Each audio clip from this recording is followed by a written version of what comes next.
Ladies and gentlemen, welcome to another episode of Philosophy Clock with Eche Fatum. Today we're going to hit a spicy and zesty topic, which is, what is woke? In political discourse, why do people say it, what does it mean, and what can we do about it?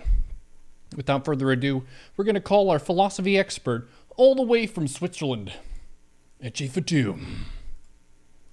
I'm calling him. Bring, bring. Bring, bring. Bring. Hello? Is it up there? Is it what?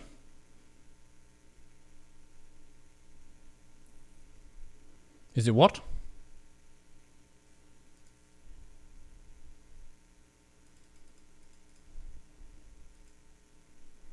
Is my microphone working?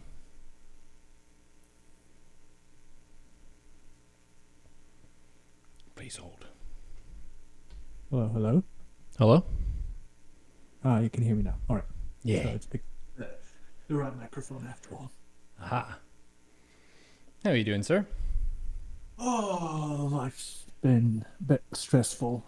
Pregnancy's a bit much. Working, taking care of a really old dog. There's a lot of things happening these days. Yeah. How old's your dog? He's soon to be 14. Oh yeah, that is pretty old for a dog. What kind of dog? Dalmatian. And you have 2 Dalmatians, right? Yes, but only one of them got this old.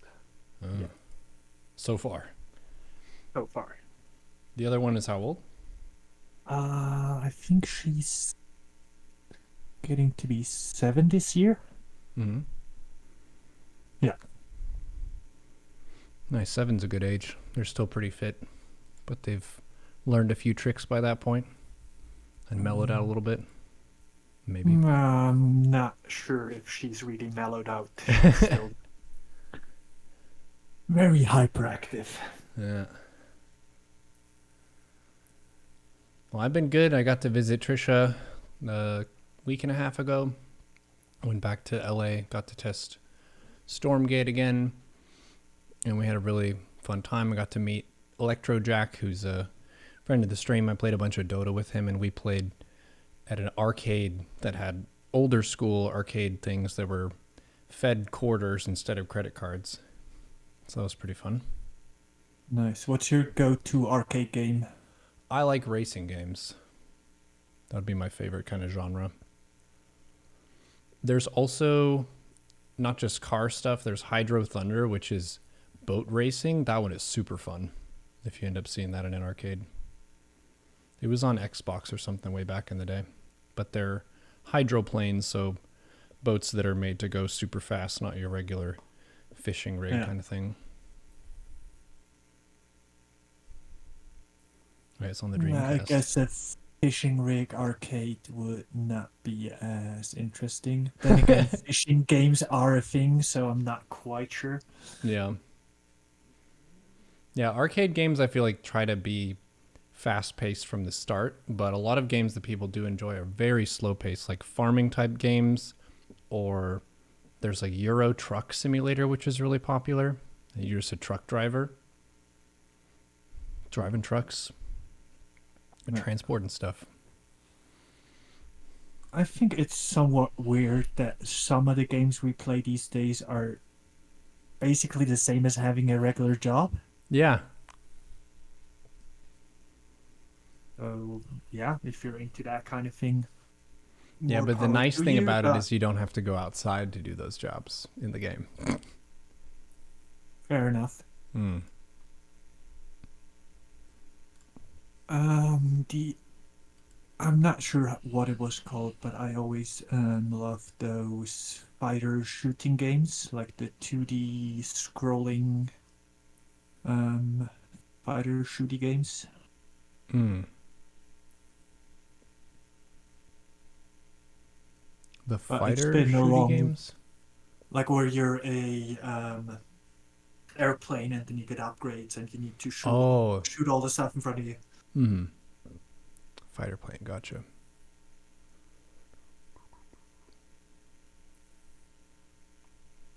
Can't play this.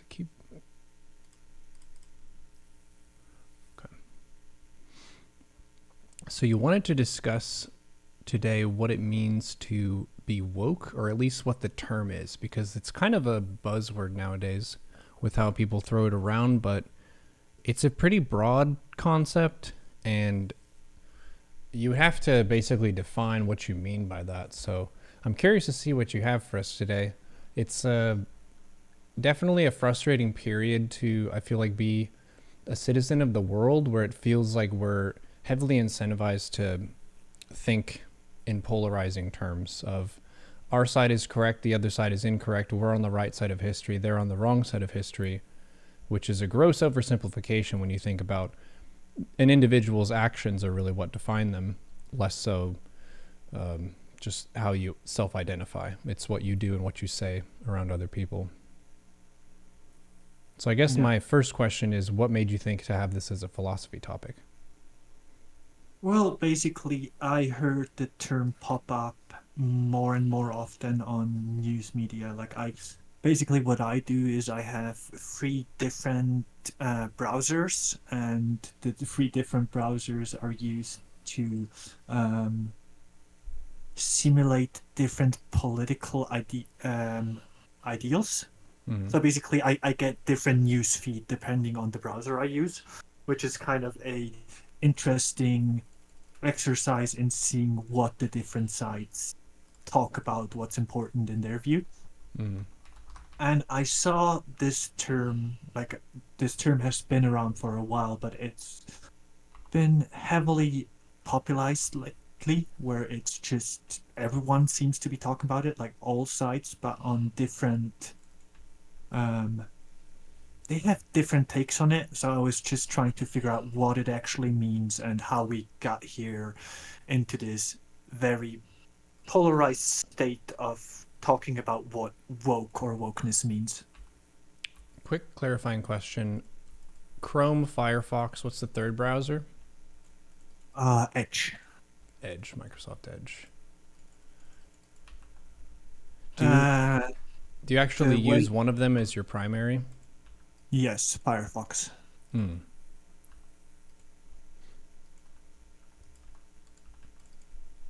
It's the longest, I guess, the browser I have the best relationship with. Hmm. I feel like I used to use Firefox and then I switched to Chrome, and then over time Chrome has gotten more and more heavy and bloated for how much resource it takes up. Yeah, But the you one said each thing, of them you have a different kind of political orientation. yeah, I fed them different biases. Hmm. What are the three? Well, the basically, um, Firefox is my usual browser, so it kind of aligns with what I believe to be true, which would be pretty centrist. And then I just fed one with a really left wing bias and the other with a heavy right wing bias. Hmm. It's interesting. I've never heard of doing that. How did you feed it the bias? I just look for specific people you watch videos for, or you music works as well. Like there's a bunch of stuff you can do to kind of fall down into a rabbit hole of content. Mm-hmm. It's easier than you would think. So basically, just find a left wing person, watch a bunch of their YouTube videos, find a right wing person, watch a bunch of their videos, and then for that browser, it suggests those. Yes, Gotcha. and then it kind of it basically it um goes crazy rather quickly. I think I tested this a while back, so I think this was 3 or 4 years ago, where I Mm-hmm. just fed the YouTube algorithm when you're emptying it on a, what is it called? Um, in anonymous mode. It doesn't have any data on you, so it just suggests you the most popular videos. Mm-hmm. And then you can check like, what do I need to do in order to end up with quote unquote questionable content? Questionable in this regard would be incentivizing violence, or being flat out wrong about things. Like being propaganda or what is it, fake news, you'd call it these days. Mm-hmm. And verifiably fake, like not something that is kind of up for debate, which is can happen as well. And what I found was that if you do nothing to kind of give it a bias, it takes you about 10 forwards to get into more questionable realms. Like you start with something and then you just let autoplay roll and see where it takes you. You said 10 And forwards. What does that mean? so basically 10 recommendations later. Oh, gotcha. So if you just keep watching what it tells you to watch, you'll get it will at some point it will pick up some direction and then it kind of goes crazier and crazier from there. But Mm-hmm. if you feed it something, like if you look for a specific person, for example, and then keep let it keep rolling, it's about 5 redirects till you get to really questionable stuff Mm-hmm. on both sides of the political spectrum. Yeah, Which there's is a concept called horseshoe theory when it comes to this kind of stuff, where for both the left and the right, the more extreme you get, there ends up being more overlap actually in their approach to things and their ideals, which is pretty counterintuitive. You would think that the extremes are further from each other than like being closer to the center. yeah. Well, taken to its extremes, both left and right kind of end up at a anarchist. Although I do believe they're very different ideas of what anarchy would look like. Mm-hmm. But it's like getting more and more away from established norms and how we think the world works currently and just trying to get as far away from that as possible. Mm-hmm. So that's why I would consider myself a centrist these days, just because I'm not necessarily centrist. I'm definitely more left leaning, but I think in terms of political orientation, I'd call myself an um, anti-anarchist because I just think that's a stupid idea, and everyone that would suggest anarchy as a like it's a difference whether or not you think we need somewhat of a breakdown of the system in order to rebuild it. So you kind of have anarchy as a means to rebuild anew, or people believing that we can just live without any rules, which I just find to be one of the most stupid things there ever was in terms of political ideology. Mm-hmm. To borrow a phrase from Agent Smith, he talks about the idea of classical liberalism being putting faith in institutions to do some sort of job. So these could be government institutions, they could also just be kind of public entities or even private ones. And it's sort of like a faith in the human process of being able to focus on having a task as like your job in the institution and then believing that they can get it done. And how there's a point where if people are overly skeptical, like you're saying, to the point of anarchy, then you have no faith in the system at all and you think all of it should be thrown out. So you're saying that both leftists and rightists who are really, really far are going to be kind of saying, okay, the system has completely failed and we need to start from scratch again. Yeah. Yeah. But I think they didn't really think through the implications of anarchy. So for me, there's like two different hypes, I guess you could call it, or two different ideals of what anarchy would look like. One would be where just life is so peaceful and everyone gets along, so kind of the Rousseauian state of nature, where everyone's just cooperative and we do things together. And we don't need any rules anymore because things are just going so smoothly. So you Mm. don't need to restrict things, which sounds kind of nice, I guess. But I think we're overlooking the reality of how social interactions are governed. There's always some rules that are kind of underneath of it all. And if we're saying we don't have any rules, would say you don't have any explicit rules, but you have a lot of implicit rules. Like you'd still be governed by ethics or by some social guidelines on how to interact with each other. And just having them all implicit instead of explicit makes it a lot more complicated. So why not just have books with rules in them? Mm. Which is what we have now. Which isn't to say that everything's good as we have it nowadays. Like there's a lot of rules that could use some changes. There's a lot of rules we could get rid of. There's a lot of other rules we could introduce that I would see as somewhat important. But the thing is, the difference between them being explicit is everyone knows what they are. Everyone can then, like, the political process would be that you can then talk about it and see what you want to change and how you want to change it. Mm-hmm.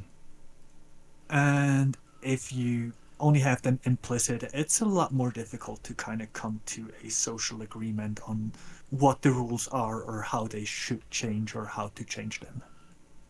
Yeah, and also to hold people accountable.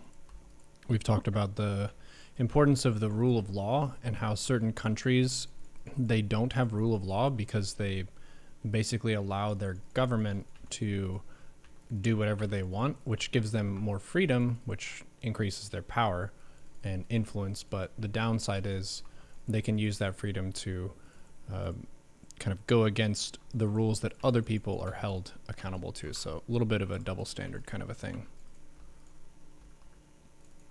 So yeah, even if you like say, okay, the system is all broken, we're going to go live on a commune, someone is still going to need to hold people accountable. You're going to have some rules. You're going to have some standards that people agree on. Yeah. Yeah, and the other side would be the Hobbesian state of nature, which is everyone fighting everyone, and it comes down to just the one that stabs or shoots or whatever the bestest will be the one who comes up on top. So it will become a totalitarian system within, I guess, a couple of minutes or a couple of days or a couple of years at least. Mm-hmm. Which is, I guess, can be okay when you can trust people to do the right thing once they're in power. But I'm skeptical that that would be the case, so I like the idea of having checks and balances on especially people in power. Mm-hmm. Because people without power, they're not really a threat, for the most part. Yep. Checks and balances are very important. Also, sometimes people can get into a position of power and be what I would say is a mostly good person. And then by having the power, they receive different sorts of opportunities that are corrupting, such as offering a bribe. If you have no influence and no power, then no one's going to try to bribe you to do stuff. But when you get into that position, you have new challenges to whatever your like morals are. Yeah. And it can be tricky, especially these days, to not get, I wouldn't say corrupted by this, but at least influenced in a way where you're taking good decisions for your own benefit, but not necessarily for a social benefit. I think there's a big corrupting force in terms of monetary incentives in politics these days, and it's only getting worse in my opinion, where there's the polarization of money and therefore power. Like they're not necessarily the same, but a lot of money will eventually give you a lot of power. It will lead us down a path where it gets harder and harder to do things that are for the benefit of society and not for the benefit of economics. And they are intertwined, like a growing, flourishing economy is good in general, but it's not necessarily like it. it depends on how polarized it is. So if you just have a bunch of people making a lot of money, it will not be going towards the net benefit of society. And I think that's the kind of struggle we're having these days, that we think we just need economical growth in order for a societal growth in wealth, which can happen, but it's not a must. Mm. Yeah. So within all of this, kind of to get back to what we are actually talking about, is the discourse about what it is to be woke, what it means to be woke, and why it's destroying America or why it's more. Like, it really heavily depends on what browser I use or what political biases you guys have, in order what definitions you get out of the term woke, Mm. which I find fascinating, um, in terms of how we're using language and misusing language. Basically, we're changing around not necessarily the meaning of something, but how we look at it and what it stands for, whether or not it's good or bad. Mm. And this is not something that is new with woke or wokeism, but it's one of the words that is really in everyone's, or in a lot of political commentators' mouth these days. And I thought we can kind of talk about what this means and how we got here to some degree, and how we could or should look at the term and kind of see it as not good or bad, but just rather morally ambivalent, which I guess is everything we talked about in terms of ethics so far. Mm. Like it's all like thinking about it before the start of the show. I was thinking there's one word that is unambiguously good, and that is the word good, and the same goes for the word bad in the other direction. Mm. And that's kind of a circular logic. I can see that, but it's the only term where we're all right. This is the definition of it, and the definition of it is itself the thing. Mm. And for all other terms, it's kind of a bit more complicated, and it relies heavily on subtext and context on how you use it. So, in order to kind of give us an idea of what we talked about I did the thing people nowadays do, and I asked an AI to give me a definition of what the term means. Ooh, what did the AI say? So I asked it 3 questions because I wanted to kind of get different definitions. So I first asked it, what's the meaning of woke? Then I asked it, what's the meaning of woke from a Republican perspective, and what's the meaning of woke from a Democrat perspective? Interesting. So this is ChatGPT, I guess. Mm-hmm. Not sure, but it's definitely the most common text writing AI these days. So I guess it's a good place to look on what the definitions are. So, woke is a slang term that originated in African American vocabulary, and it refers to a heightened awareness of social and political issues, particularly with regard to issues of systemic injustice and inequality. Mm. So systemic injustice could be something like racism, sexism, just different barriers that cause things to be unfair. And for you to be aware of those, in that case, would be woke. Yeah. Even if it's not your demographic, kind of a thing. Yeah. I guess in terms of how we got to this word and how we're using it, woke referring to a state of being awake. Mm-hmm. So rather than sleeping or rather than being unconscious, it's being awake in a sense of knowing this is happening. And but yeah, I think awareness being a good term here, because you're kind of unaware when you're asleep, but once you're awake, you can ignore it, but woke here meaning you're aware of these issues. Mm-hmm. So woke in itself, or in its definition, doesn't say anything about how you act upon this knowledge. It's just about having the knowledge in the first place. Mm-hmm. And this was the original definition, but you haven't asked AI yet? Yeah. Cool.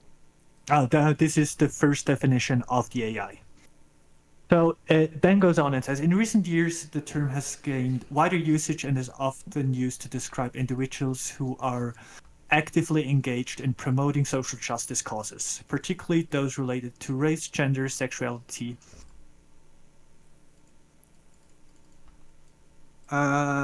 Being woke implies an understanding of the historical and cultural context that contribute to systemic oppression and the willingness to change and dismantle those structures.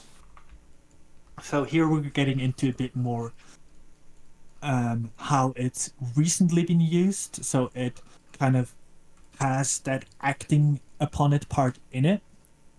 So it's not just the knowledge of it, but it's also what am I going to do about it? Mm-hmm. I have a nice quote here somewhere. Oh, it's on my other PC. So I'm just trying to remember what she said. Oh,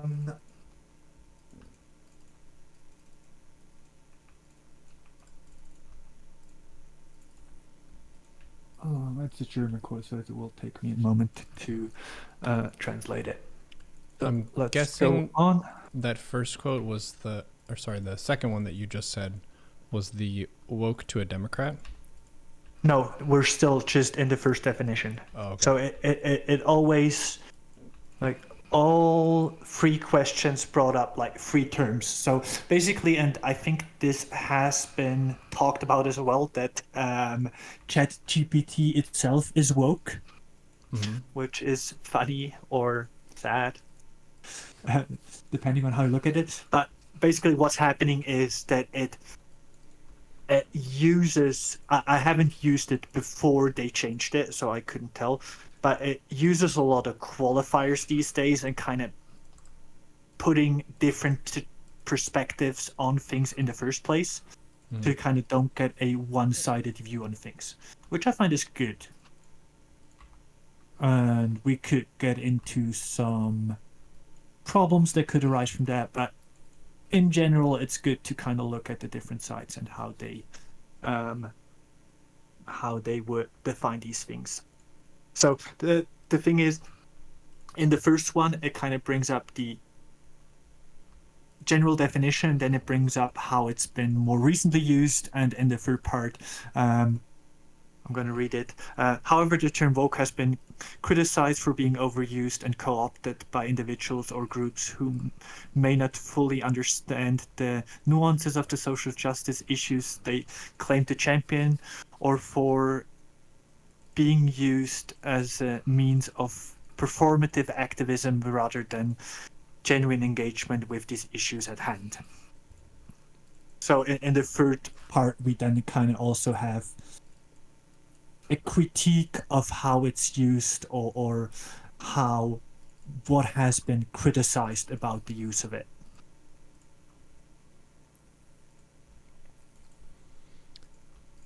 Performative is a funny qualifier for something. Agent Smith on Sunday said performative outrage when it came to being upset about leaked documents, and how I think it said that the U.S. was spying on some of their allies, and generally speaking, that feels bad when like your allies find out that you're spying on them, but everyone spies on everybody pretty much, so that's not that strange. And he said that yeah, there will probably be some performative outrage by the politicians and things to go back to normal, because they want to pander to their base, let people know that hey, that's not cool that they're doing that to us, be tough on the US, and then kind of go back to business as usual. Yeah, I think there's a lot of performance within politics these days, or not only politics, like there's a big part of our lives in general has become this performance bit where we're not being ourselves necessarily. We're just being the person that we want to be seen as from the outside. Mm. And I guess you, as a Twitch streamer, could relate to that. Me coming on here talking about mainly philosophy. We're all in this to some degree. I think it's a range of how different you give yourself to be than you actually are. Mm. But it's always this performative side of things where you try to be, I'd like to say, on your best behavior, but that's not necessarily right. I think it's the most engageable behavior in terms of internet content, Mm. whether this be on a outrage side or on the side of compassion, for example. But it's just what triggers people into engaging with the content. And outrage content is pretty engaging for a lot of people. Yeah, outrage content creates a level of urgency that's a lot bigger than just reporting the news. And I think that's been one of the bigger shifts in how news is reported over the past maybe 5 decades.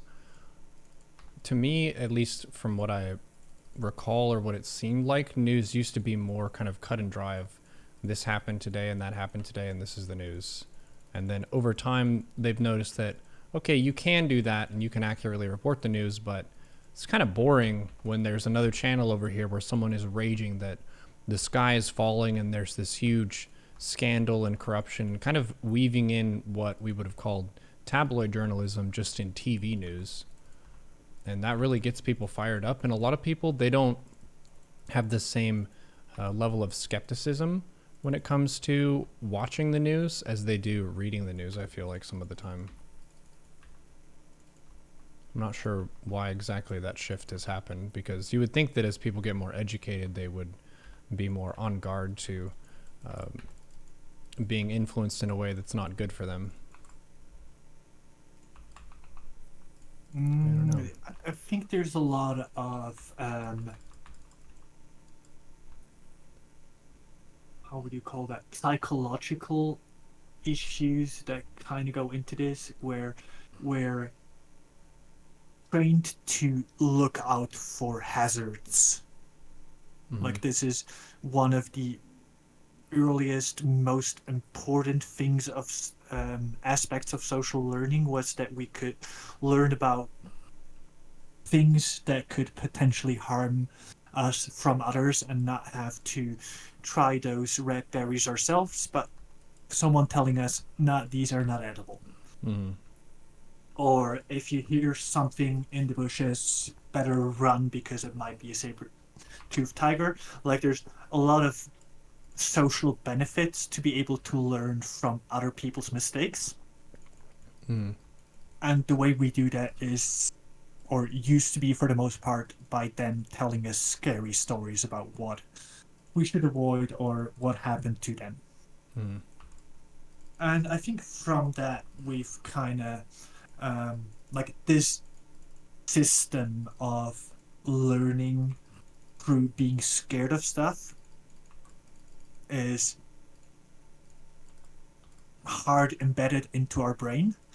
Mm-hmm. And we just, I don't think we recently find out how to kind of trigger that. I think that has been knowledge that has been around for a while, but I think we've the media got better and better at just triggering it from second to second, basically. So, look, here's a thing to be outraged about, and there's another thing, and look at this thing. And what's kind of happening is we're constantly semi-outraged, but never to a point where we would actually go into the we want to do something about this territory, because by the time we would figure out a means to do something about it, there's already 7 other things we should be outraged about.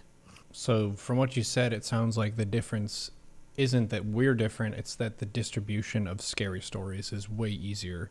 So, we can just be fed a whole bunch and basically always be in a constant state of outrage. Whereas if you lived in a local village, you can hear some old grandpa tell a war story or something, but he's one guy and he's going to run out of stories. But when you have news outlets all over the world that are trying to compete with each other, yeah, you're going to always have something spicy to read or to watch.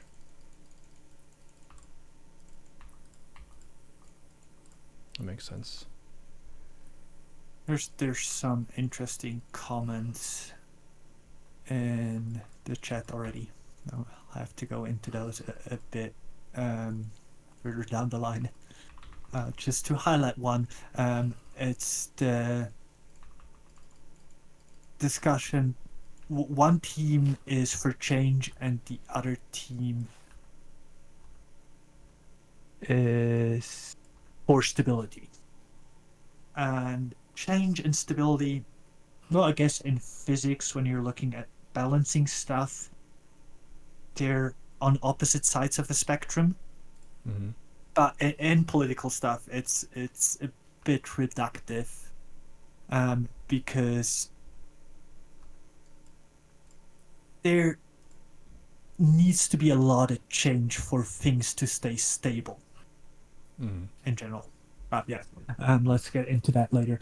The other thing that I wanted to say just about the outrage culture is this is very lucrative, and it kind of keeps you in this state of being upset about something, but it's kind of too general to be upset about a bigger thing.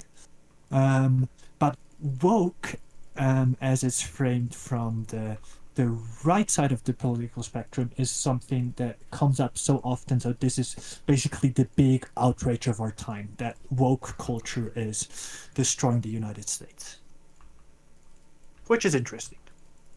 And this is a pretty new thing to be focusing on, I would say. Like, I don't remember conservatives being upset about wokeness or whatever 10 years ago, 15 years ago, but you would say that the left as progressives are trying to change stuff in general. So that fundamental of the left versus right has remained constant, but the way it's described has been remixed a little bit. Yeah. Yeah, and I think this is kind of the aftermath of the Black Lives Matters protests, where the term woke has come up a lot, and this being kind of a late reaction to that, and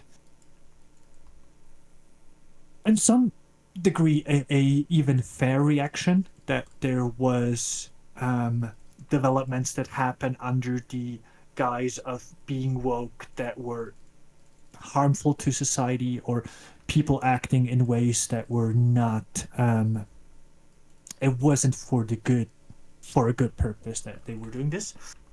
But taking from that everything that is woke or is perceived to be woke is harming the United States is also a very big oversimplification.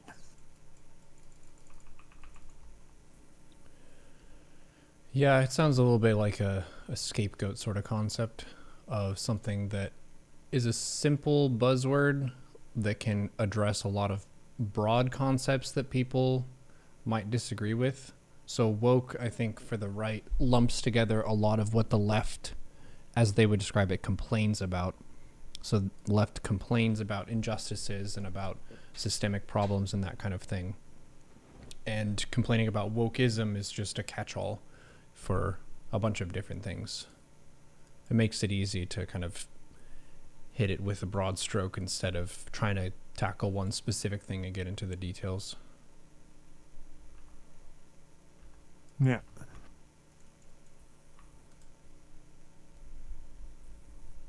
Yeah, I think it's difficult to pin down what it actually means. Like, we got a definition, but still this is like, you could, under the definition we looked at first, there's a lot of things you could consider to be woke or to be part of that woke umbrella.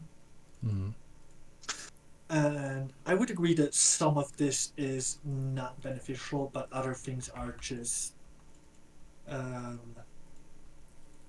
of basic social contract stuff that we should be working on as a society, and by framing them all as bad or problematic, we're we're becoming the opposite of woke, which is to be asleep, and which is just we're ignoring all the things that are bad, which is arguably a lot worse.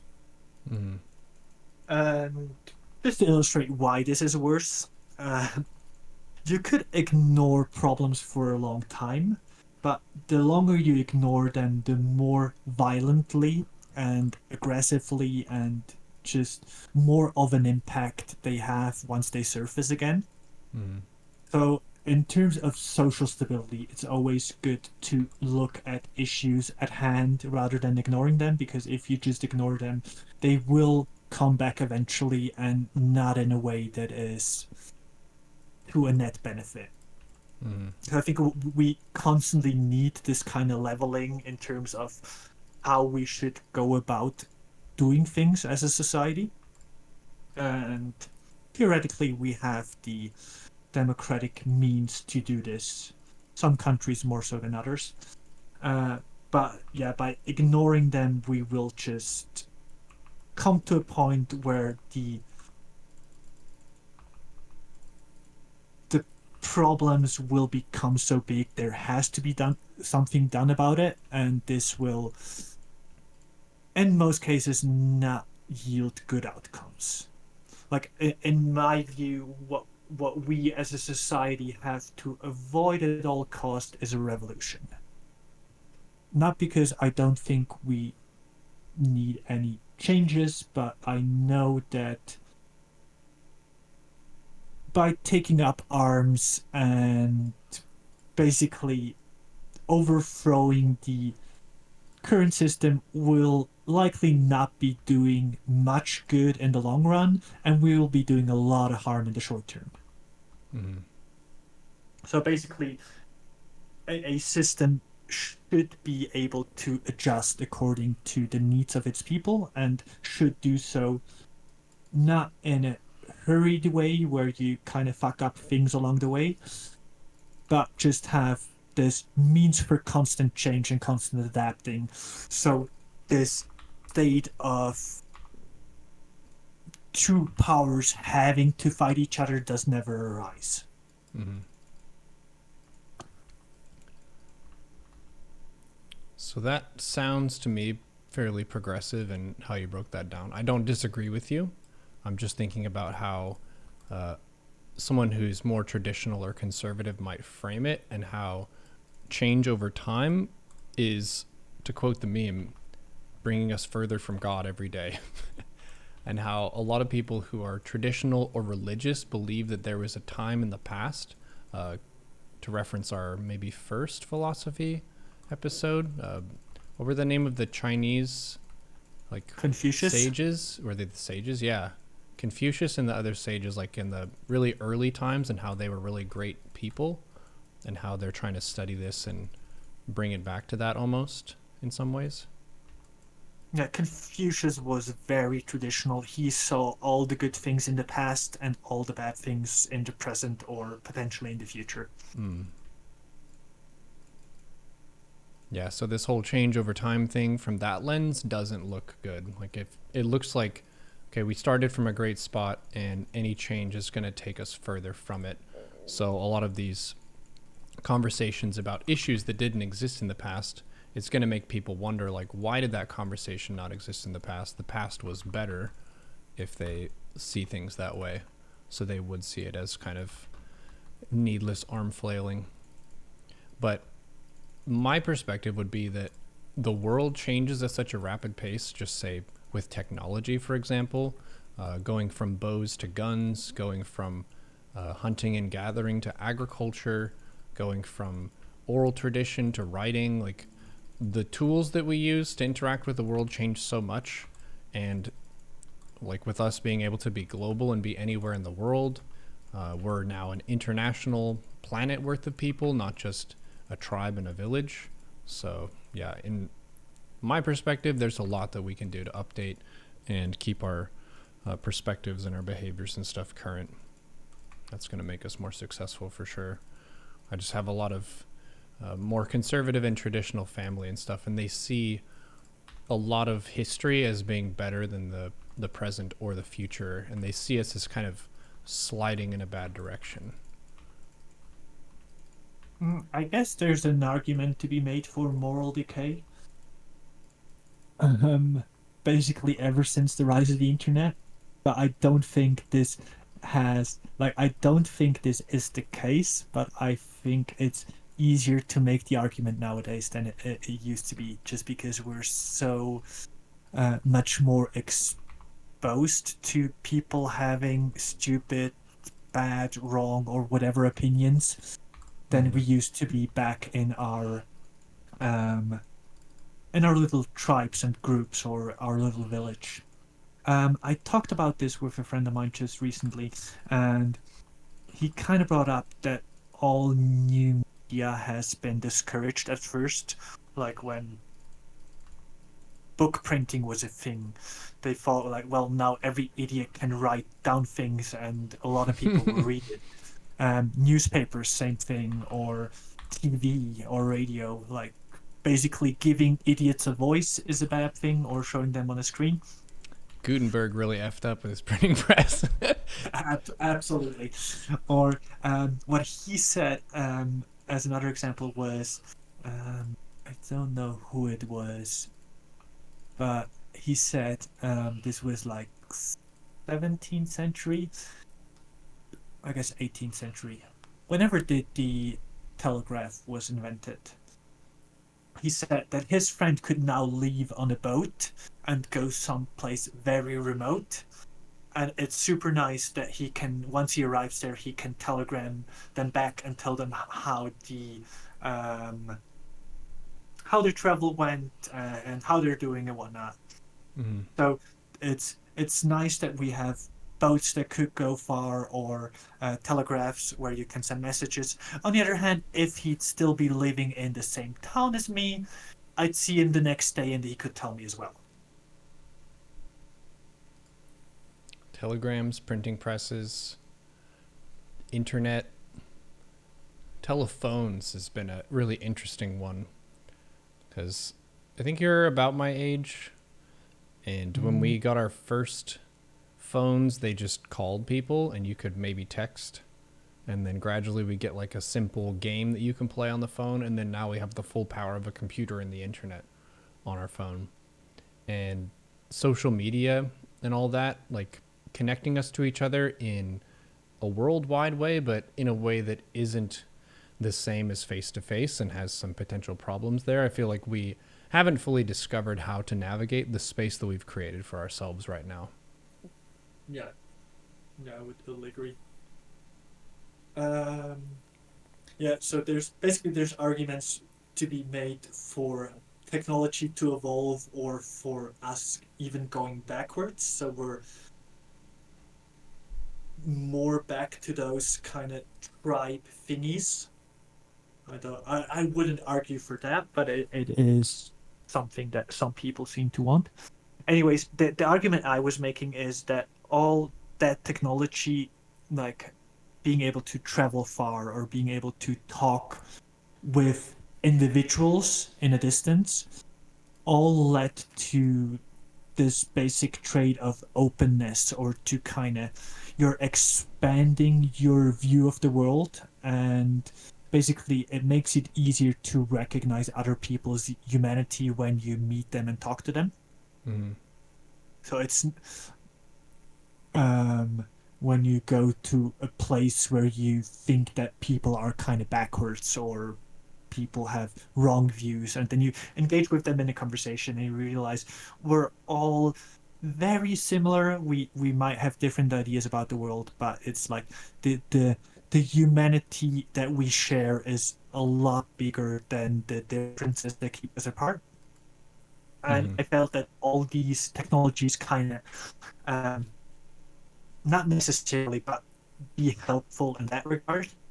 And here is where the big cut comes with the internet. I think the internet is so massive that you can go onto it and find some idiot in I don't know where that would agree with your very specific takes on the world.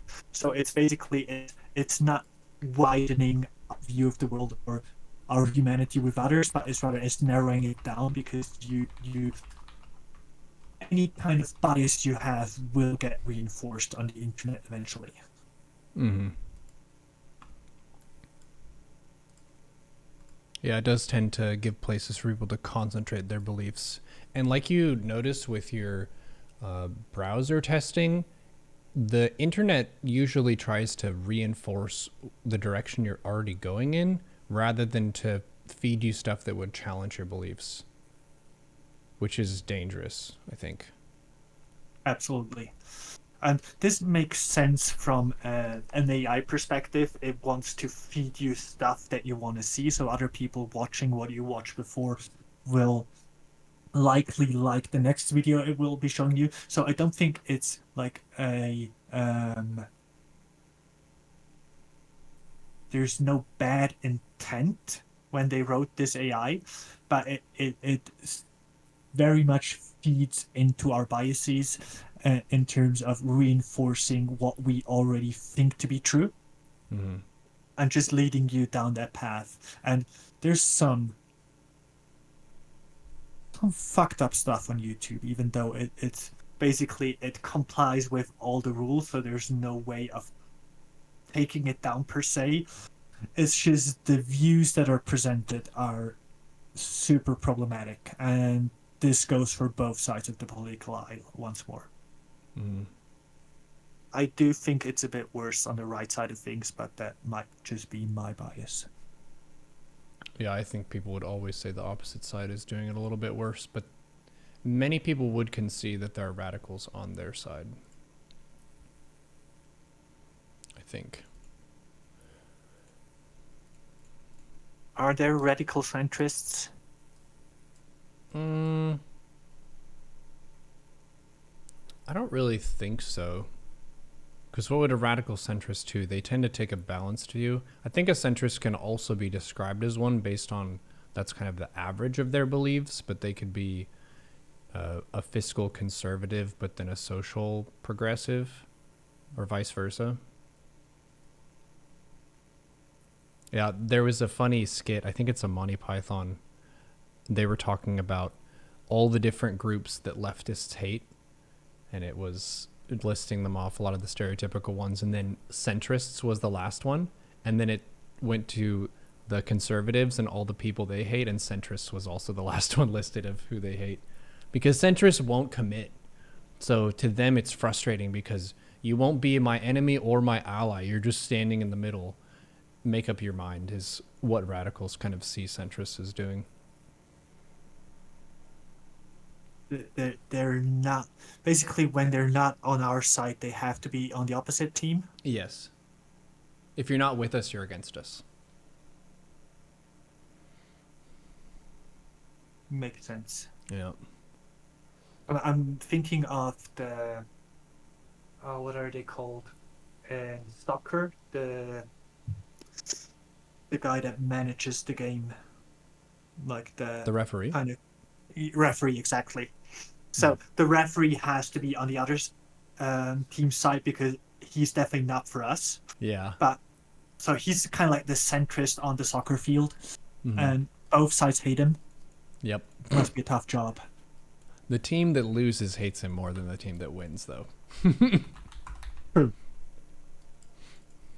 I guess you're basically the easiest pick to be blamed for anything going wrong in a soccer Yes. game. Mm-hmm. All right. There's too much text in chat and it's too small, so I can't read any of it. Is there something that kind of you felt worth talking about? It kind of went on a tangent into trans athletes, because that ends up being a sticking point for a lot of people when they're talking about wokeism and modern society and just accepting trans people in general. And they were kind of discussing whether or not that issue is used to marginalize trans people as opposed to we just really want to focus on this issue. I think it's a lot of the first one there. Striving for fairness in sport competition is definitely something that has existed for the history of time. Like, you want your competition to be fair because then it's a lot more exciting when someone wins over someone else. It means that they worked really hard as opposed to they just had a better toolkit going into it. So, yeah, it's been an interesting one to see kind of flowing through the news. Whenever I've seen people talk about it, it almost never goes anywhere useful and people just get mad. So it's a bit of a tricky one. Hard to be productive with that kind of conversation. Yeah, but that's just where you are wrong, because it's not anything useful that we seek out. People getting mad is the useful part. That's Oh. what it's aimed at. Oh, that's what we're trying to do here. It's reaching its intended goal. Yeah. But yeah, I can see how this debate in specifically is very difficult to have. Mm.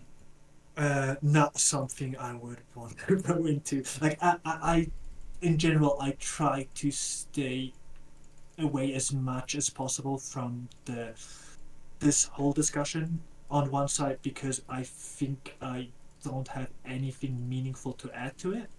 And on the other hand is that whatever opinion I would express would be so easy to misconstrue from both sides that it's pointless to be talking about it.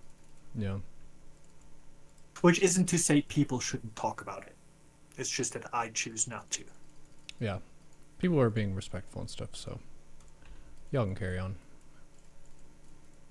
as you like. But yeah, that's one of the things that I've kind of made some overlap between gaming and poker and stuff, and then also conversations, and how certain conversation topics will just get people tilted. They'll get emotional to the point that they get upset, and then they can sometimes lose their critical thinking abilities and just be really stuck, and they'll kind of go in a loop of reiterating themselves.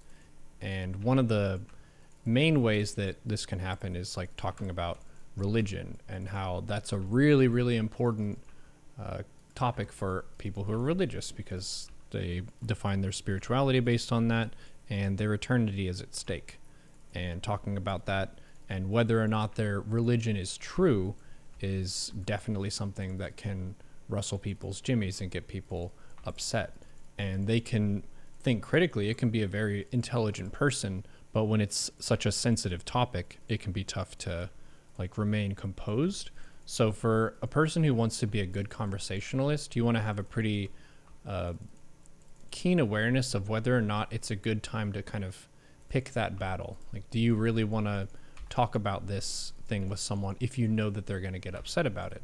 Sometimes you might consider it worth it. You might say it's this important for me to talk about this, so I want to do so. But I know that it's going to be unpleasant for my audience.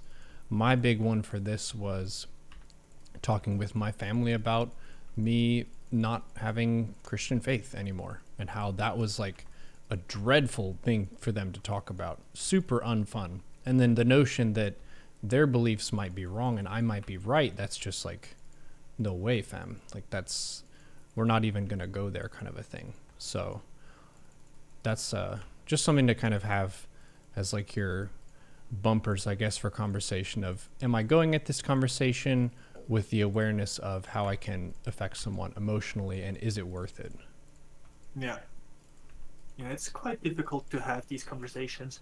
What I find to be helpful is just questioning the other person with good intent, basically not leading questions such as why you're believing such stupid things, but just trying to figure out what they believe and why they believe it. And like I try to avoid the topic often, but I always enjoy when I have people to engage about religion, because I find it fascinating. And one of the most interesting people I talked about it is our local Protestant priest. Protestants don't have priests. Pastor? Or pastor, yeah. No. And so we meet each other like once every 2 months or so, have a couple of glasses of wine, and talk about,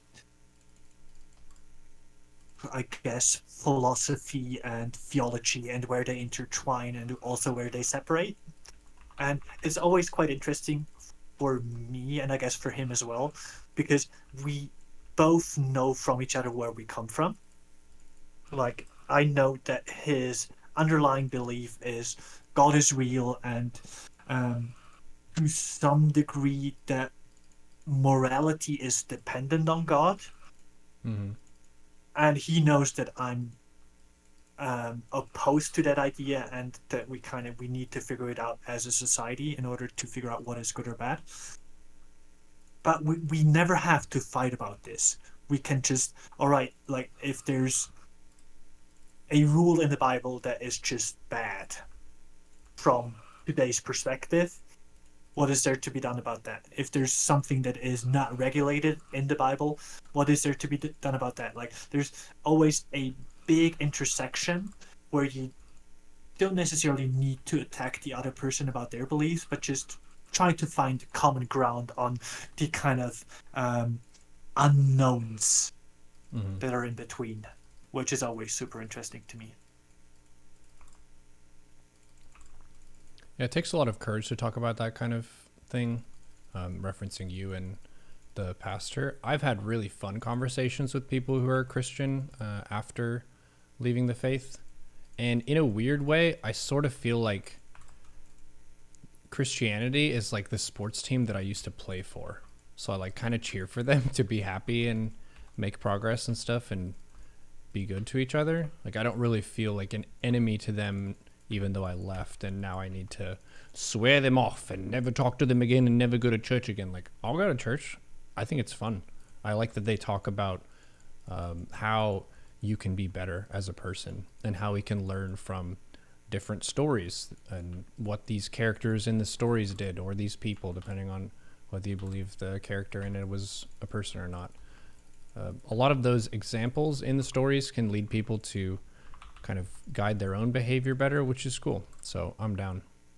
And I really like when people are open to talking about it. Shout out to Cobra X, one of the moderators, or I guess he's a VIP, but he's a video editor for me, and he'll clip a lot of videos and stuff. And he's a Christian practicing, definitely more active in it than some people who just identify as Christian. And he's totally down to talk about it. And he also isn't really put off by me not practicing. I know some people will try to basically only circle themselves with people who believe the same things as them so that they aren't tempted off the path.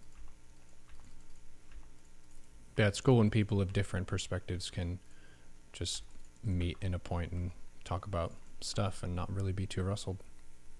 Yeah. Yeah, and I think both for religion and for not religious people, like figuring out what the right thing to do is to some degree a matter of interpretation. Like, Mm. there's a lot of different types of Christianities out there, and they have different rules, like different interpretation of the texts and how we should go about living our lives. So it's kind of hard to argue that this is the right way, but there's good good arguments to be made about this being a wrong way. Like, it's easier to find what's not right than what's actually the right thing.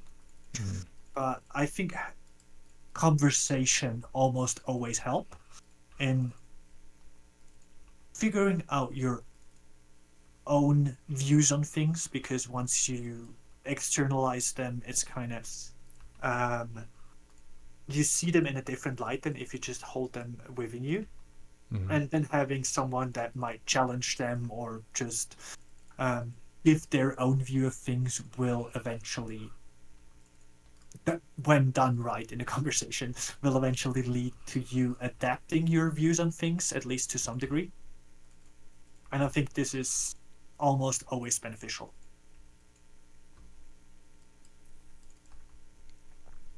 Yeah, I think it's really good to just hear other people's perspectives, even if you don't agree with them, just to better understand the world that you live in. Yeah. Because people are, if you think about people like characters in a video game, the characters are guided by some behavioral patterns that are predictable based on what the character wants. People are the same way. They want certain things, they're motivated by certain things, they want to avoid certain things. So if you understand them, then you can kind of predict their behavior, predict what they're going to be happy about, what they're going to be upset by, that kind of thing. Yeah.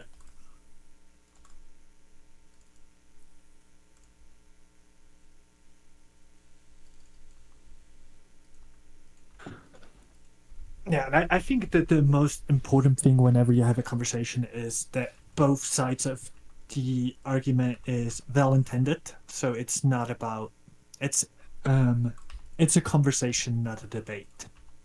Because I don't think there is some place and some people that can do debate, but for our average Joe, it's most likely not be beneficial. It's just another place to get upset about or to get angry about the other person. Mm-hmm.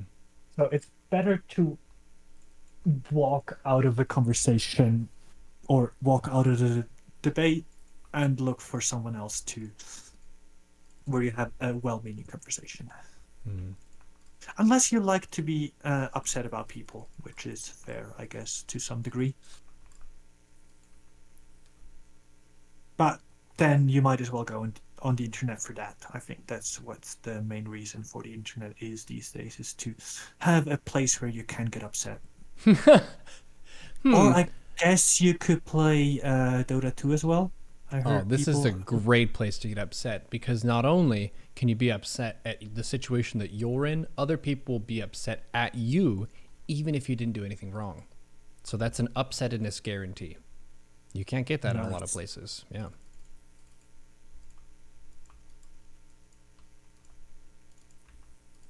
So the meaningful takeaway from this being that we should stop political debate in favor of everyone playing Dota 2 so they can get their nice fill of upsettedness. You know what society needs is to have politicians do Japanese TV show obstacle courses to decide re-election. I've said it before. Nice. We have too many people who are too disconnected from modern society. We have a lot of people who are extremely old in politics who aren't really current with, like, heckin' the internet and how everything works and how social media works. And these issues are really important for just being able to navigate the world that we live in. So for election, have people do the obstacle course. That's going to get people like really working on themselves, or all be healthier.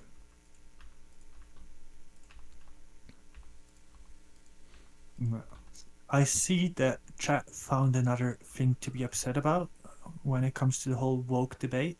Which one are we focusing on now? Self-mutilation through surgery. Whoa. It's not what I would call it, but yeah. Are they talking about gender reassignment or like tattoos? Because there's body modification. I think that's the neutral word for it. Of you can change your body in some ways. Some are more acceptable than others based on traditions. Like, for example, a woman wearing earrings, you've got a piercing in the ear, so there's a hole in the flesh, which is kind of like you've changed it. It's a body modification, and it would be seen as socially acceptable. For guys, it's like kind of less acceptable because it's seen as more of a femme and girly item, but it's not super crazy, traditionally speaking. And then you've got tattoos. Then you've got now a lot more modern stuff with medical science for changing yourself. But that's an interesting question philosophically of how much should we be allowed to change ourselves and when. And you could talk about that all day long. Yeah, I'm very opposed to haircuts. There are like belief systems like that. I think Sikhism, they don't want you to cut your hair or let you cut your hair. Wouldn't know about that, but yeah, I find it interesting, and I really don't want to go into this topic, but it's a question of when are you able to make an informed decision about such a thing, Mm-hmm. and also what you as an individual should be allowed to do to yourself or have done to you. Mm. And it's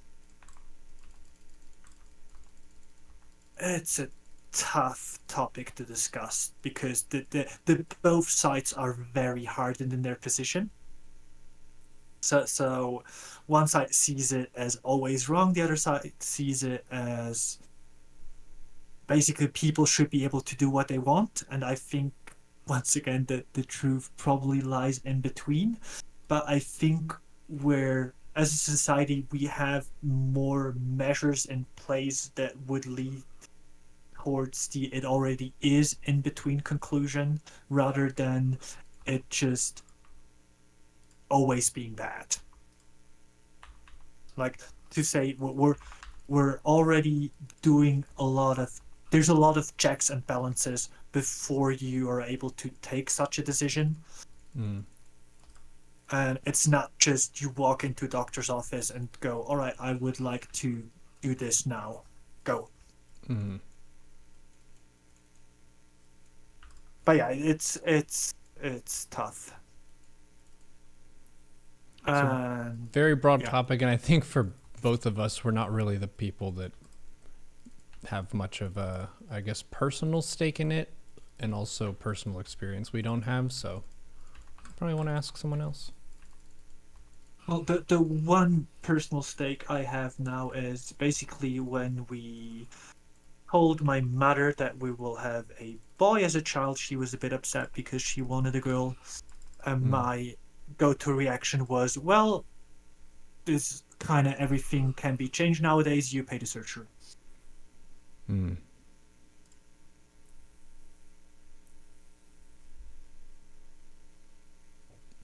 Yeah, this would then be someone on the outside deciding which is probably better. Yeah, it's a super difficult discussion to be had, but I find it fascinating that we have the technical means to do this. Mm. It's kind of mind blowing, and just by us developing these kind of procedures and means to change around that would lead one to come to the conclusion that there is a desire for it, at least in some people. Because Mm. if there's no desire for it, we would never have developed the means to do it. Yeah. So there is reasonable and good cases to do it for. Mm.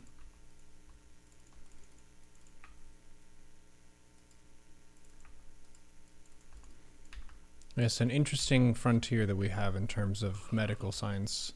If you've played or seen games like Cyberpunk 2077 or whatever the number is, they explore that further of like what cyborg body modifications could you add and would you want to do that, and how we will have more options in the future of different ways we can change ourselves.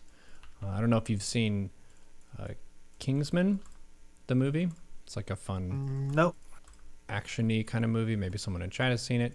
But one of the things in the movie, it's not really a spoiler because it's kind of talked about early on, is people are given a chip implant. And this chip implant gives them free internet access and other benefits and stuff. And how those are decisions that we'll be able to make down the road of how integrated do we want to be with technology. Versus like, when is it not something that you want to participate in? In a sense, it sort of felt like people experienced this conversation with the COVID vaccine, which I didn't think of it that way, but I guess some people thought of it that way, of a very severe consequence body modification, and they were either really you need to get this or really against this. From the people I've talked to, a lot of people lost a lot of friends. They lost job opportunities. They also felt alienated from a lot of people that maybe were even in their family. And that's really a bummer. And I think a lot of that was just how things got drummed up by media wanting to drive clicks and make stuff an outrage, like you're talking about Yeah. before.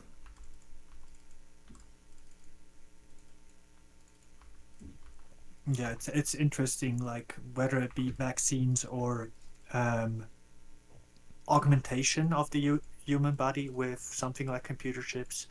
It's like this makes a really good case. Maybe the vaccination not so much, because it has been like the technique has been around for a long time, but especially human augmentation for how we need to be at least somewhat progressive in our ethical systems, because there's just um, possibilities we have nowadays that have not been around before. And by constantly just looking back, trying to figure out what um, people back in the good olden days were doing, we we cannot solve some of the more pressing modern problems.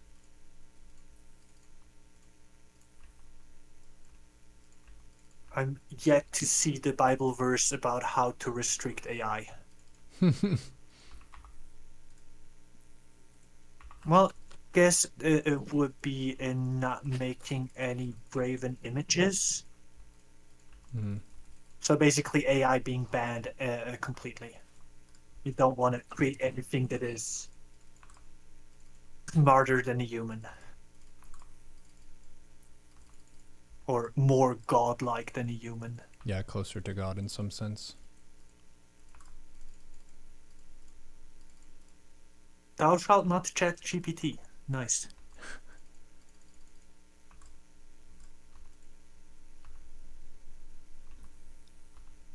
Yeah, I find it really interesting that we're having, as with this whole topic that we're discussing now, um, which is what is woke, what does it mean to be woke, whether or not it's good or bad. We're looking at a generic term, this being woke or being AI, and kind of generalizing from is it good, is it bad, which is not very helpful, rather than looking at specific aspects of it, how it's enacted in terms of wokeness or what it can do or lead to in terms of AI, and kind of trying to figure out the nuances there. But that makes for boring discussions and not as clickbaity titles. Like, I assume I would get a lot more clicks when I put out a video saying AI will destroy humanity, rather than AI has potentially some problematic sides to it that we need to address. Eche Fatum raises moderate concerns about AI. Eche Fatum casts doom upon the world due to the AI apocalypse that is impending. Oh, jeez. Like, article number 2 is a survival article. Article number 1, like, maybe you missed that one. It's fine.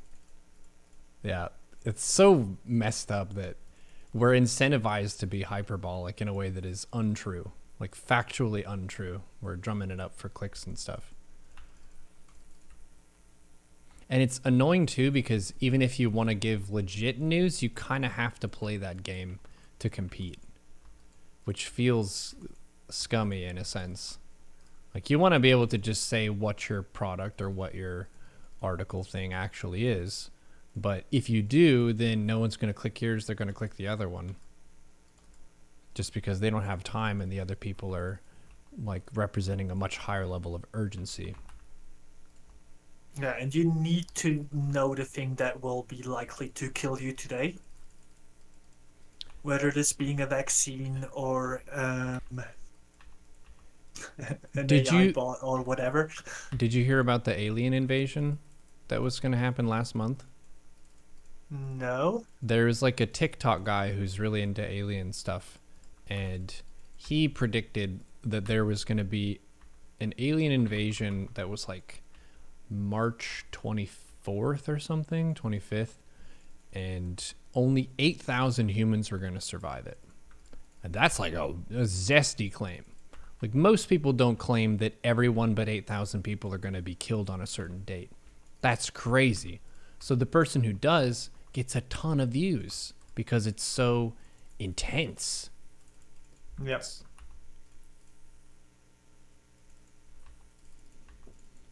So are we the 8,000 that survived? That's what I'm trying to figure out. I've been trying to figure out that since then. Because I'm still here and we still hosted a show and we have some viewers, so. Yeah. Yeah, I think if we're imagining that all the other people just vanished, like who would have noticed?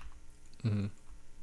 Like I haven't called any of my friends that live abroad in a while, so they might be dead, and just like everyone in media that could have reported on it is dead as well. Mm. And the aliens that took over have been feeding us news that we would believe is true. Yeah. Uh-huh. This is getting spicier by the minute. It's basically, it kind of comes down to whether or not this is a simulation or not, where Yeah, I was it's, just going to say that. Are we in the Matrix now? Yep. does this make any difference? I guess that the only one really scary scenario, because like if there's only 8,000 people left, as long as they're living around you and you kind of all of your um like the economy does not break down, so you can still get stuff at a supermarket, you would not notice. But if you're like in a big town square and you saw 95% of people just drop that, that would potentially be traumatizing. Mm-hmm. By potentially, you mean absolutely. I guess there's people that just wouldn't care, but I think for most people it will be quite traumatizing. Mm.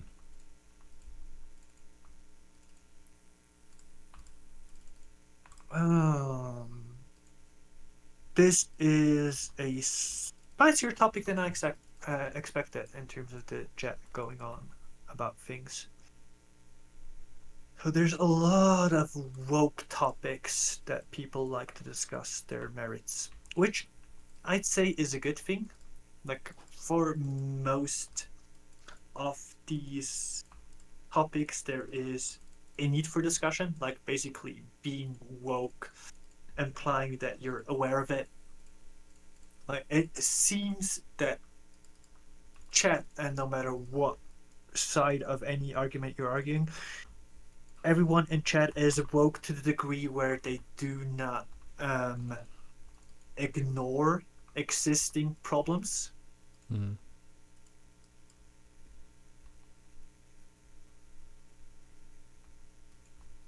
which is good, I guess. But yeah,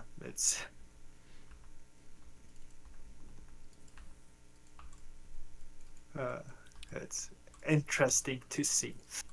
Um, let's go back to the definitions to kind of come back to the topic at hand. So we're going to look at the definition from a Republican perspective. And qualifies here that it's used by some Republicans and conservatives to criticize what they see as an excessive political correctness or a perceived overemphasis on social justice issues. In this context, being woke is seen as a negative trait associated with liberal or progressive politics.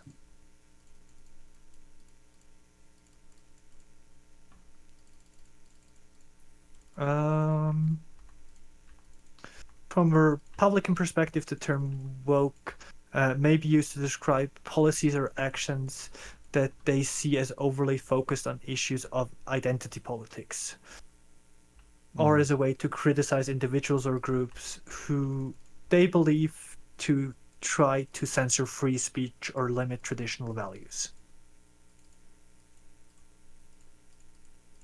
Limiting traditional values, interesting. Yeah.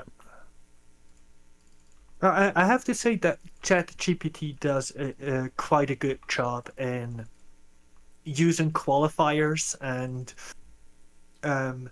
framing what it says in a way where it's not every Republican or not always. It's like it's very good in a semantic sense on what words it uses to describe things. I find it quite impressive. I did some other ChatGPT stuff that we could go into another time. It's quite interesting if you put in If you put in the right prompts, you get some fun responses. That one in the chat, that looks like it might be a chat GPT. Is that?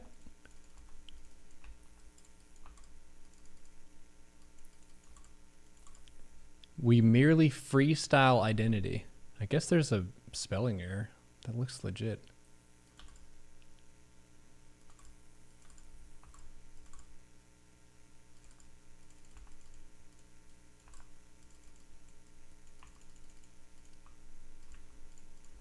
Yeah, there's an interesting aspect to the freestyling of identity, kind of hinted on already, where there's this performative aspect of identity, which to some degree feeds back into who we really are, quote unquote, which is to say that once you perform a certain way enough times, it will become part of your identity. So there is this connection between performance and who you are. And this is kind of like another way of looking at this is the whole fake it till you make it notion, which is pretend to be something or some way that you're not, but you want to become that way. And in this sense, it makes it interesting, like when you would when we would more actively choose about what roles we want to perform, is the role of angry dickhead on the internet really the kind of role you want to internalize and want to incorporate more in your life?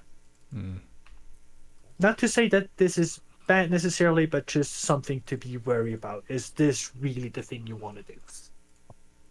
Yeah, that's a point of reflection that's difficult to make sometimes because oftentimes in anger we feel very justified. Like I feel angry, but I should feel angry because this is that big of an issue. And people will keep doing that and they won't realize that okay, you've been angry about one issue into another constantly. And yes, each of these issues has merit, but at a point you have to like calmly go about your day if you can. You have to try to make some forward progress, at least personally, even though the system and the environment that you're in has a lot of flaws to it. Absolutely, there are a ton of flaws. It's tough to know how to kind of navigate that and keep morale.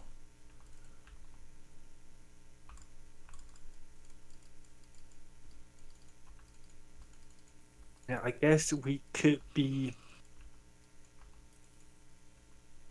I don't think outrage per se is a bad thing, but I think when it comes to this outrage culture that we kind of have developed nowadays, it's not helpful because it's just outrage for the sake of outrage. It's not outrage for the sake of change, because that would need some bigger commitment about how to go about changing things and basically putting in work. It's not outrage to kind of get your 5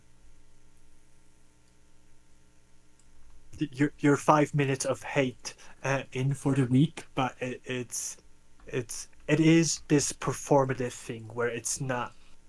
There will no changes will come from it directly. Where we're not engaged in doing something to change the state of the world. But, and this is where it's both good and bad, it will eventually lead towards more awareness of an issue and therefore it being easier in upcoming political debate for there to be public support for one way or the other. But as I said, that could go both ways. There's not inherent good or bad about it. Like it depends on what you see the measure would be and whether or not you interpret that to be good or bad thing. Banning abortion would be a good example of that. Yeah, that's one of those topics where it's a very low chance that you get someone to change their perspective. That's a thing that I think we talked about some, and I've also talked with Agent Smith a bit about, and how society at different times will value the notion of someone updating their beliefs and changing their perspective versus would they see that as a weakness in your convictions. Like, you don't actually believe hard enough, do you, if you changed your mind about that? It's not about right or wrong. It's about you not seeing the situation correctly and not being loyal enough to the right side. Now it feels like by being more polarized, it is more about, are you on the right side or the wrong side, and get with it and just keep pushing in that direction, rather than, hey, what if someone argued a certain way or told you a certain thing that caused you to say, hey, maybe I was wrong about this. Being wrong about something is a really scary concept too, because that means that you spent all of that time being incorrect. And a lot of people really, really want to avoid that situation.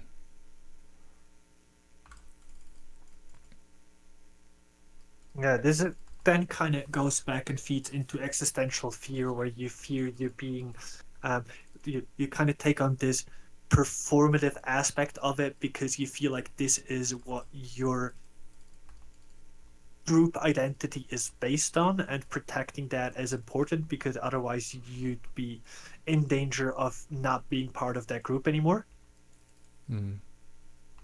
So it's in a sense it is about survival, because, well, not nowadays anymore, but it used to be that being shunned from your group was a death sentence.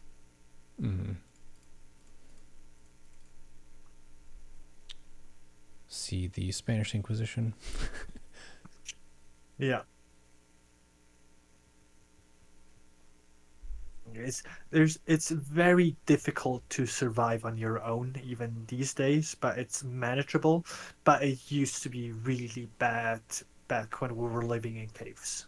And I think this, for me at least, would lead towards an argument of we need other people in order to thrive, at least to some degree.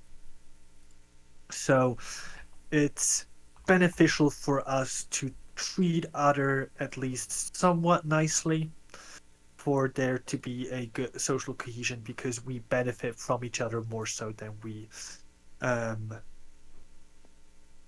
that others would work against us. So that being said, we are social animals, so we kind of need to come up with ways to work together more so than to work against each other. True. You said in the beginning that you feel like it's getting more polarized. Yes. And from my observation, this is not exclusively, but it's more pronounced in the US than it is in other places. You're in a very neutral country.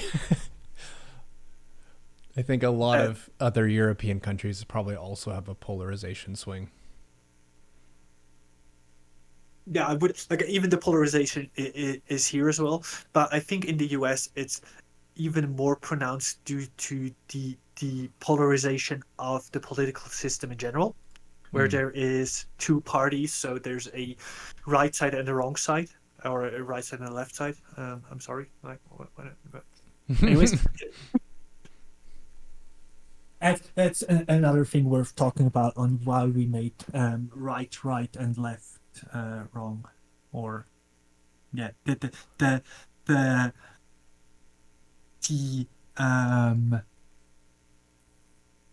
putting one side of the political spectrum as equally with correct in a mathematical term. Ooh, can I guess why?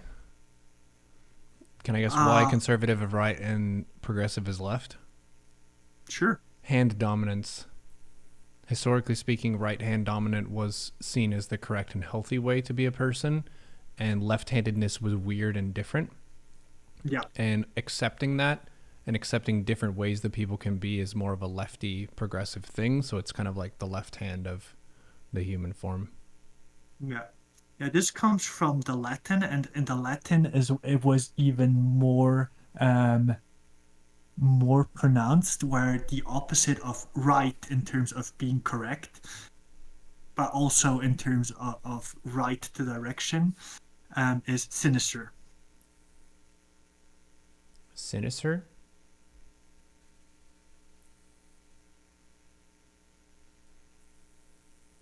Did you say sinister or a Latin word? Well, the Latin word is sinistra. Oh. But yeah, we have some language-wise. There's some weird connotations going on, which side of the political spectrum is the correct one. Mm-hmm. Then again, there's roughly 50-50 on each side, so people don't seem to necessarily agree with this notion. I just Mm-hmm. find it fascinating from a language perspective. And Mm-hmm. you're correct that this um, had to do with which hand we use to do what things. Mm. And they're used for the longest of times. People that were left-handed were taught to use their right hand to do stuff, Mm-hmm. which can be good in some cases, but I think for the most part, it's kind of it messes with your brain to some degree.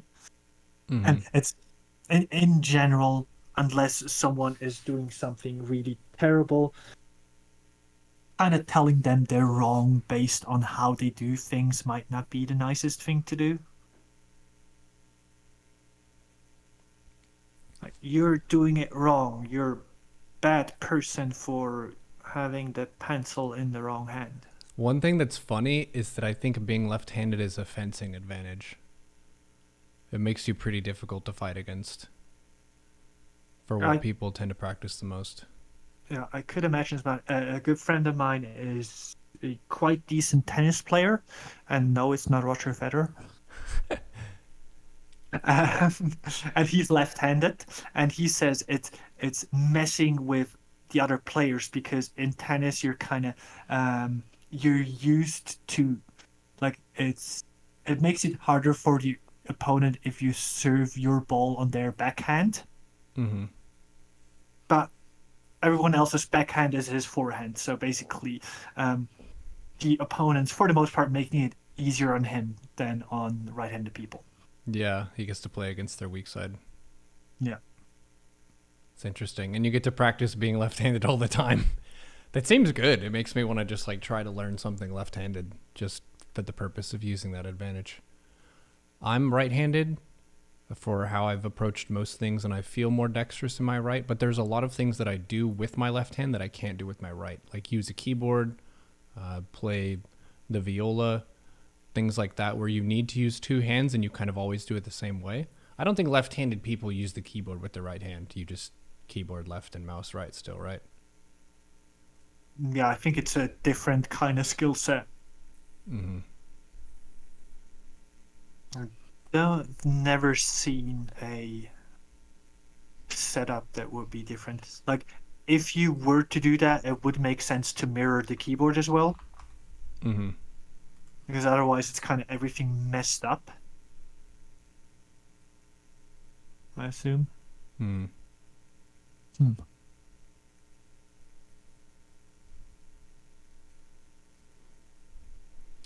But yeah, I definitely feel like for the people I can think of who are either left or right, they definitely perceive the other side as woefully incorrect in a broad capacity.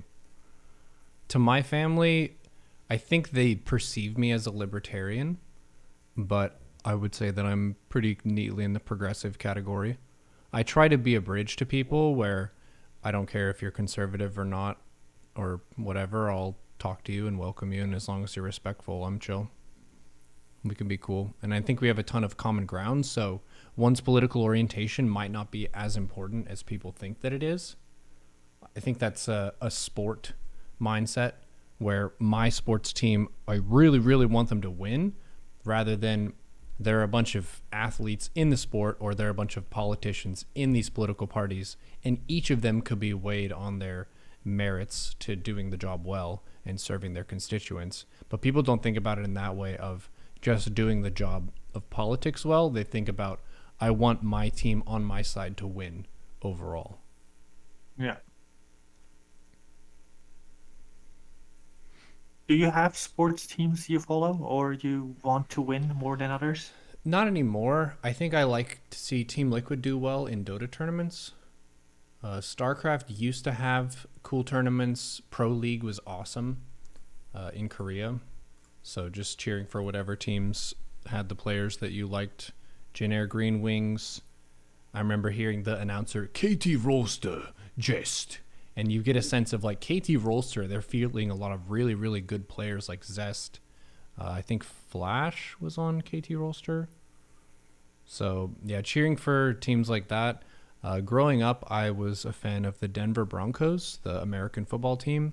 And then in Texas, where we lived, we got tickets to Dallas Stars hockey games pretty often. So I was a fan of that team. And they had a really strong era whenever we lived there. They actually won the Stanley Cup one of the years. So we got to see maybe the most legendary lineup that was ever on that team, just locally in person. That was pretty sweet. But currently, nice. I don't really follow any sports aside from maybe watching StarCraft tournaments or Dota tournaments. Who do you want to see win in StarCraft tournaments these days? I like Cyril winning because he approaches the game in the way that I want to approach the game. So to see him succeed gives me a really clear roadmap for the way I like to play. So yeah, Cyril, and then Raynor also. He's got an amazing attitude. He's a really happy dude, and it seems like he has fun while also kicking ass, and that's just really cool to see. So he's got really good energy, and he's very fast and gifted at the game and that kind of thing. And then there are some other people who I want to see them succeed because I like the way they live their life, and I respect them in some ways.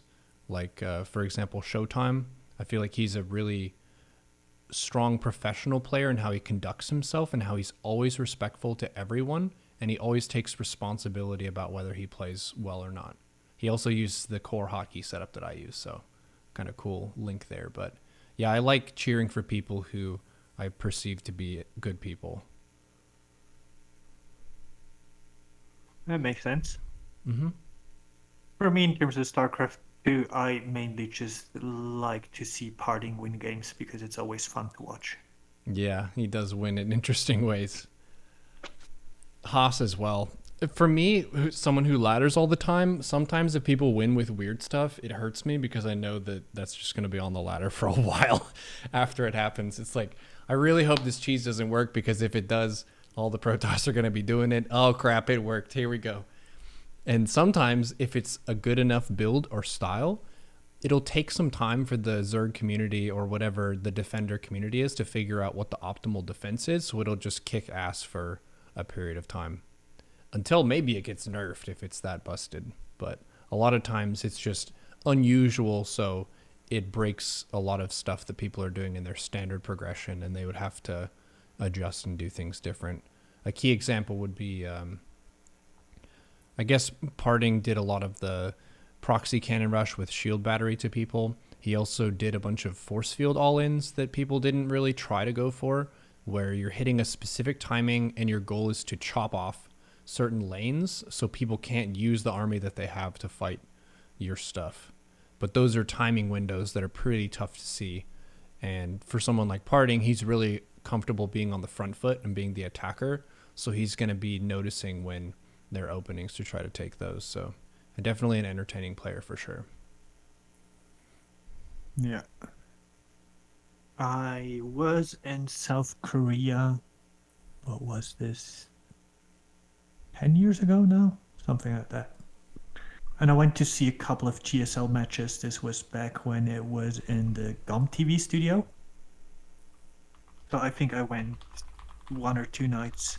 And one night was Parting playing, and it was first time in years that someone went carriers in a PvZ matchup, and it was amazing.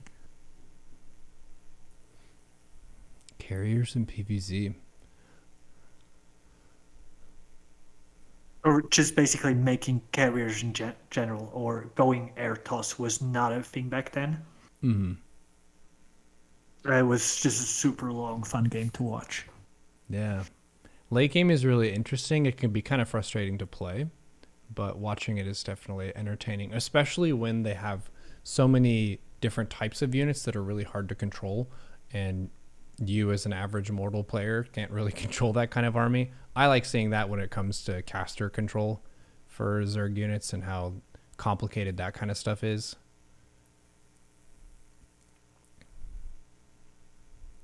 But yeah, I don't really follow many other sports aside from the esports nowadays. Seattle has a team called the Kraken, but I have not gone to see them. They voted on their mascot recently, and I cast my vote for the Kraken. I thought it was a really cool name. Yeah. Give me a quick minute. I'll need to discuss something. Sure.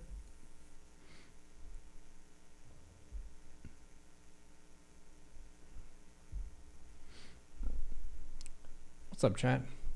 I don't have an issue with the topics y'all are talking about. Just make sure that your delivery is even and kind. Remember to be kind to people in the chat as you talk about stuff. And if they have different perspectives than you, remember, keep it chill. Stay relaxed. Did you hear Swiss German? You may have. It's an interesting question of like what language do people choose to go for? Because I think Eche Fatum and his wife can speak like 3 or 4 languages at least. German, French, and English for sure, and then maybe some other stuff. What's up, Hound? What's up, Corky? What's up, Milarito? Jade? Appreciate y'all hanging out.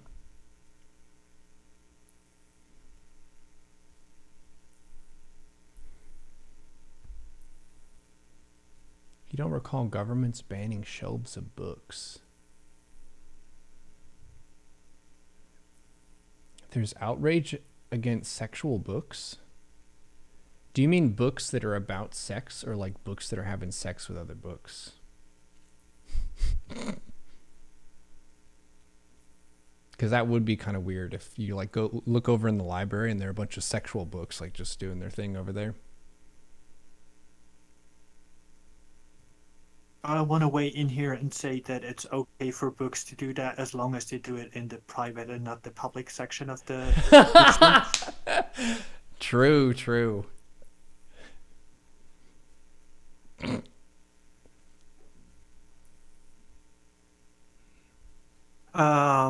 Yeah. Just need to wrap up soonish because there's other things that need to take care of. So I guess we kind of... Where are we at in terms of wokeness? Being woke, not being woke? What would you say? So you wouldn't really describe yourself as woke, even if you consider a lot of the concepts within wokeism to be valid, just because it paints a target on you for half the population. It's not worth it, really. And it's also not specific enough of a term, I feel like, for it to benefit you. For me, I wouldn't mind calling myself woke just because there is, at least in my understanding, the bad connotations haven't really reached our source just yet, where it's mostly just the being aware of social injustices. And I think the awareness part is important. And then how you act upon that is another topic in and of itself, but is not what I would consider to be part of the term itself necessarily. Mm-hmm. Yeah, being able to explore things that are outside of your own perspective, I think is just an important life skill for understanding the society that's flowing and moving around you and what's changing and how to stay up to date and just inform your decisions. So if a given group is pushing really hard for a certain change, you can kind of just ask like, why? Why do they want that? what is their experience like, and learning about them. One thing that I really like Daniel Dennett said was you should be able to explain the other side's argument so well that when they hear it, they would say, I wish I would have thought of it that way. Like, so it's a really complete understanding. So whether you're woke or whether you think wokeism is dumb, I think it's really important to see where people are coming from and also try to think critically for yourself and also challenge them to think critically about what they're saying as well. We do a lot of parroting. Like we hear a newscaster or even like an Instagram reel or a TikTok video of someone who says something really clever, and people will just quote that later on to other people like it's a set of argumentation that they have. But they didn't really think of that themselves, and it's also not a moving, changing entity. It's just a quote that they spit out. So yeah, whether you're woke or not woke, whether you think it's cool or not, like really think about the issues themselves and be able to put things in your own words. That would be my challenge to everybody, is you can hear things pitched in a clever way, but being able to give your own take means a lot. And I think it can de-radicalize you really well because you're not just quoting all the outrage media. Yeah. Yeah, and the other thing I would add here is that basically having the awareness around issues, whether or not you care about them, and not dismissing any issues the other side has.